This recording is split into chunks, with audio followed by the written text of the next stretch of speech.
Ini masuk ke pembahasan video lanjutan ya guys, karena di video sebelumnya admin membedah bagaimana efek domino dari kenaikan dolar di era krisis moneter 1998 mampu melumpuhkan dunia kerja kita, yang melahirkan belasan juta pengangguran di Indonesia kala itu. Jadi buat kalian yang kebetulan baru nonton video ininya saja dan belum nonton video sebelumnya, admin menyarankan untuk nonton dulu video sebelumnya. Nih, admin taruh link videonya di atas. Nonton video sebelumnya ya, agar bisa menangkap benang merah video ini secara utuh. Nah, sekarang kita kembali ke realita hari ini. Memasuki pertengahan tahun 2026, nilai tukar dolar terhadap rupiah terpantau sedang mengalami gejolak naik turun. Setelah beberapa hari lalu sempat mencetak rekor menembus di level Rp18.000. Dan saat ini posisinya memang sedikit melandai kembali ke kisaran 17.000. Namun penurunan sementara ini diprediksi oleh banyak pengamat ekonom hanya sebagai fase istirahat sejenak, sebelum dolar berpotensi kembali menguat melampaui angka tersebut. Secara angka, situasi gejolak ini jelas memicu kepanikan dan ingatan kolektif kita pada masa krisis dulu. Wajar sih ya, jika keresahan para pekerja di lapangan saat ini sangat valid. Dan jujur, admin pribadi juga merasakan kekhawatiran yang sama. Apalagi efek dari gejolak dolar ini terbukti membuat nilai mata uang rupiah semakin melemah. Dan dampaknya langsung memukul dompet kita di kehidupan sehari-hari. Coba lihat deh, bagaimana harga kebutuhan pokok di pasar tradisional yang dilaporkan BPS terus merangkak naik imbas inflasi pangan. Ditambah lagi kebijakan penyesuaian energi yang membuat harga BBM jenis Pertamax RON 92 dan Pertamax Green 95 melonjak naik. Bagi kita para pekerja yang setiap harinya harus pulang pergi jarak jauh menggunakan kendaraan pribadi demi mencari nafkah, ini adalah sebuah pukulan ya. Di tengah kondisi pendapatan yang hanya sebatas UMR dan nilai gaji yang cenderung stagnan atau ya gitu-gitu aja, kenaikan biaya operasional ini jelas membuat biaya hidup bulanan semakin mencekik. Kondisi dilematis ini pada akhirnya memaksa para pekerja untuk melakukan penyesuaian secara mandiri. Misalnya dengan beralih dari yang terbiasa menggunakan BBM non-subsidi, kini terpaksa mengantri demi mendapatkan BBM bersubsidi seperti Pertalite, demi bisa berhemat seminimal mungkin.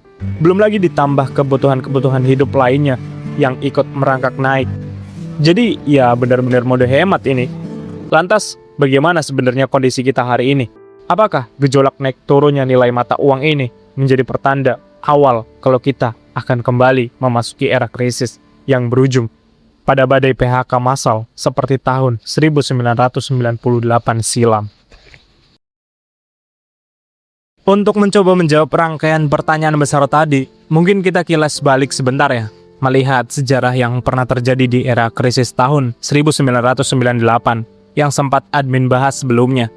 Mungkin kelihatannya banyak dari kita mengira bahwa hancurnya dunia kerja pada era krisis moneter 1998 ini murni karena serangan spekulasi mata uang terhadap rupiah.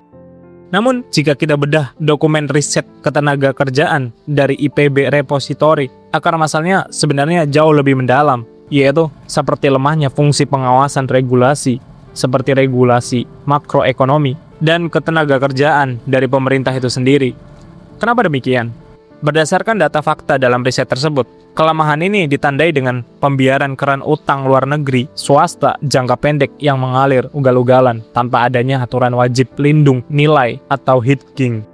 Akibatnya, begitu kurs dolar melompat tinggi, perusahaan swasta kita sama sekali tidak punya tameng pelindung kurs yang seketika membuat beban utang mereka membengkak berkali-kali lipat dalam sehari. Ditambah lagi saat itu, regulasi ketenaga kerja kita sama sekali tidak memiliki sistem jaringan pengaman sosial yang siap mengantisipasi krisis ekonomi ini.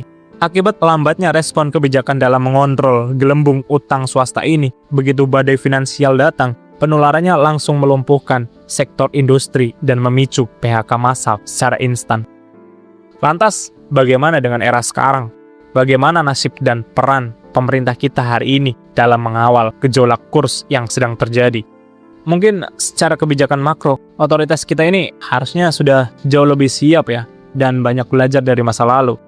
Kalau kita lihat langkah-langkah antisipasi dari bank sentral misalnya, ini terpantau jauh lebih struktur. Namun, tantangan terbesar bagi pemerintah sekarang adalah bagaimana memastikan perlindungan tersebut bisa dirasakan langsung oleh sektor industri real dan para pekerja di lapangan. Mari kita bedah. Sekarang kita benturkan data sejarah kelam tersebut dengan realita dunia kerja kita hadapi hari ini di era modern. Kalau kita lihat secara indikator makroekonomi, posisi keuangan negara kita saat ini sebenarnya berada dalam kondisi yang jauh lebih kuat dan memiliki benteng pertahanan yang jauh lebih siap. Berdasarkan laporan resmi terupdate dari Bank Indonesia, per akhir Mei kemarin, cadangan devisa kita berada di posisi yang sangat aman, yaitu sebesar 144,9 miliar dolar. Regulasi perbankan kita hari ini juga sudah jauh lebih dewasa dan super ketat dalam mengawasi penarikan utang falas korporasi swasta. Pemerintah mungkin sekarang berkaca dari kesalahan masa lalu, sehingga skenario kebangkrutan massal perusahaan akibat utang dolar yang membengkak relatif bisa ditekan dengan baik. Namun disinilah objektivitas kita sebagai pekerja diuji. Meskipun angka-angka di atas kertas milik bank sentral misalnya terlihat aman dan terlihat baik-baik saja, namun kita tidak boleh menutup mata terhadap kondisi real yang terjadi di lapangan. Kita lihat sektor pekerja lapangan kita saat ini justru sedang berdarah-darah dan mengalami tekanan yang sangat luar biasa. Data resmi dari Kementerian Ketenagakerjaan atau Kemenaker tidak bisa berbohong. Sepanjang periode Januari hingga Mei tahun ini saja, tercatat sebanyak 23.470 pekerja di Indonesia sudah resmi kehilangan pekerjaan mereka akibat terkena PHK. Dan jika kita bedah lokasi secara geografis, Provinsi Jawa Barat menempati posisi teratas sebagai wilayah penyumbang korban PHK tertinggi di tanah air. Bukan hanya itu, efek dominonya bahkan merembet ke para pencari kerja baru. Kita lihat saat ini, mayoritas perusahaan dan para pengusaha sengaja mengambil langkah mengerem atau membekukan pembukaan lowongan kerja baru. Jadi jangankan mendapatkan pekerjaan baru, untuk mempertahankan posisi yang ada pun itu sulit. Karena opsi terakhir yang terpaksa diambil banyak korporasi justru adalah melakukan efisiensi berupa pemangkasan karyawan. Jika kita uraikan lebih dalam lagi, industri manufaktur padat karya seperti sektor tekstil, garmen, pakaian jadi, hingga industri alas kaki kembali menjadi sektor yang paling terluka. Di titik inilah kebijakan pemerintah saat ini jadi sorotan. Mengapa badai PHK ini bisa kembali berulang di sektor manufaktur? Faktanya, kebangkrutan pabrik-pabrik lokal ini terjadi bukan semata-mata karena kurs dolar yang sedang bergerak naik turun, melainkan karena gejolak tersebut terus-menerus membuat nilai tukar rupiah kita melamah. Ketika rupiah melemah, harga bahan baku impor otomatis menjadi berkali-kali lipat lebih mahal. Disinilah letak masalahnya. Loyonya nilai rupiah membuat pengusaha lokal terhimpit biaya produksi yang tinggi. Sementara di sisi lain, kebijakan kementerian terkait dinilai kurang tegas, bahkan terkesan abai dalam membendung serbuan barang impor ilegal dan produk asing murah yang membanjiri pasar domestik kita. Regulasi perlindungan terhadap industri dalam negeri kita jalannya terkesan lambat dan birokratis, kalah cepat dengan laju penutupan operasional pabrik-pabrik lokal. Para pengusaha dalam negeri terhimpit dari dua sisi sekaligus. Dari atas mereka dihantam kenaikan biaya bahan baku impor untuk produksinya akibat gejolak dolar. Sementara dari bawah, pasar jualan mereka digerus habis oleh barang impor murah yang masuk ke pasar tradisional maupun platform digital. Ketika pabrik kehabisan pasar dan modalnya tergerus, jalan pintas yang paling cepat diambil manajemen adalah mematikan mesin produksi, menutup pabriknya, dan merumahkan ribuan karyawannya.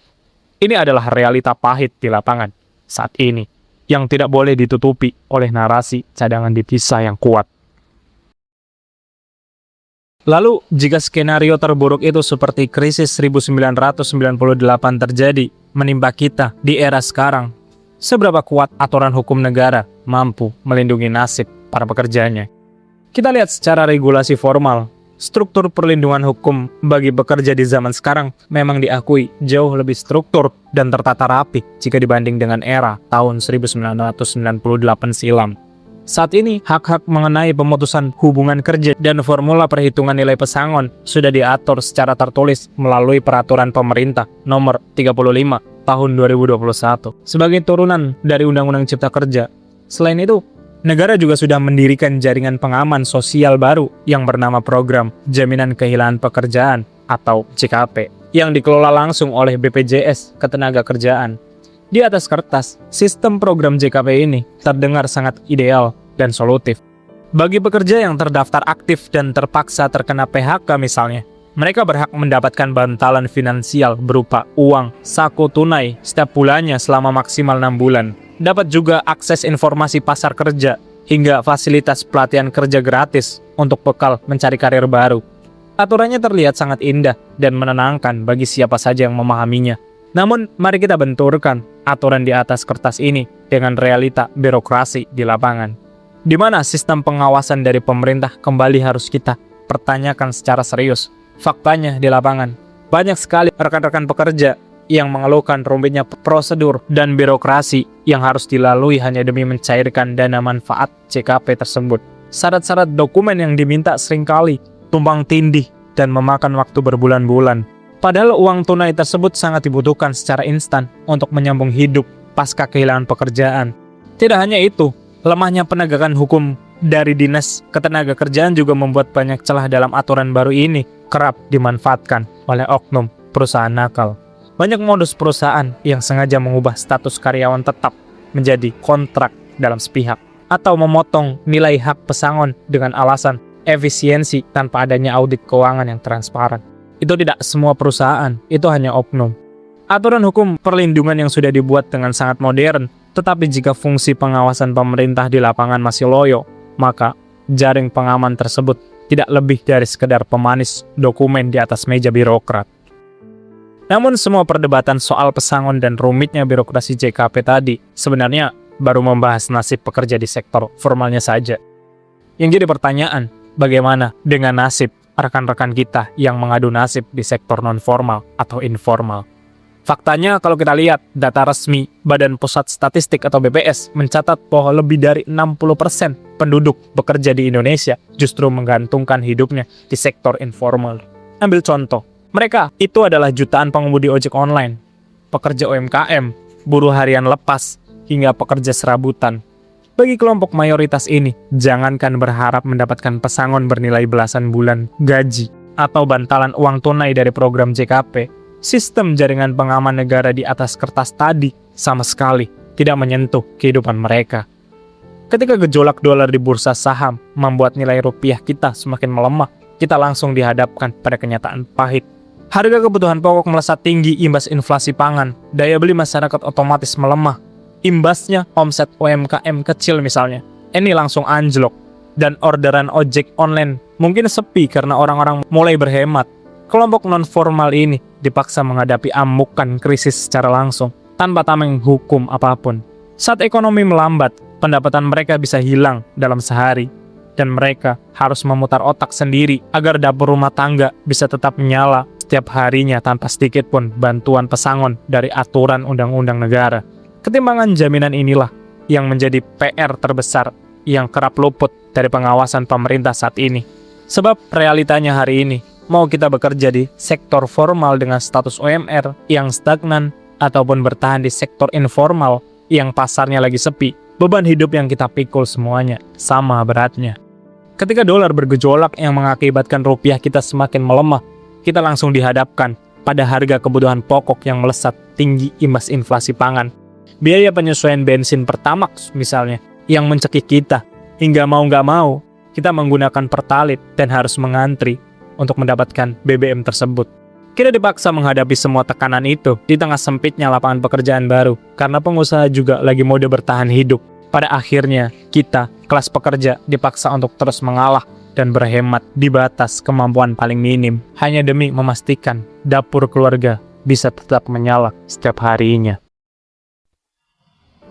Kesimpulan besar dari rangkaian pembahasan video kali ini membawa kita pada dua kenyataan yang bertolak belakang. Mungkin secara makroekonomi, harus diakui negara kita hari ini memang jauh lebih siap menghadapi gejolak dolar dibanding era krisis moneter 1998 silam. Serta regulasi perbankan yang super ketat adalah bukti nyata bahwa fondasi moneter kita berada di posisi yang aman dari ancaman kebangkrutan massal.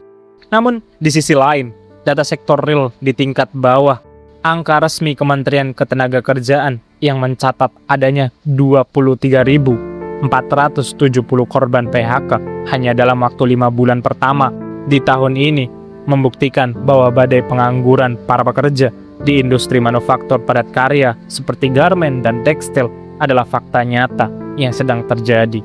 Ya, meskipun jika kita bandingkan secara total, angka PHK saat ini memang masih jauh dibandingkan skala era tahun 1998. Tapi kalau kita lihat tren angkanya ini terpantau terus merangkak naik dari bulan ke bulan. Lantas, pertanyaannya adalah, apakah sebenarnya yang sedang direncanakan oleh pemerintah melihat tren kenaikan ini? Apakah otoritas pengawasan kita baru akan bergerak melakukan intervensi pasar secara masif ketika situasinya sudah terlanjur membesar, mendekati sejarah kelam masa lalu?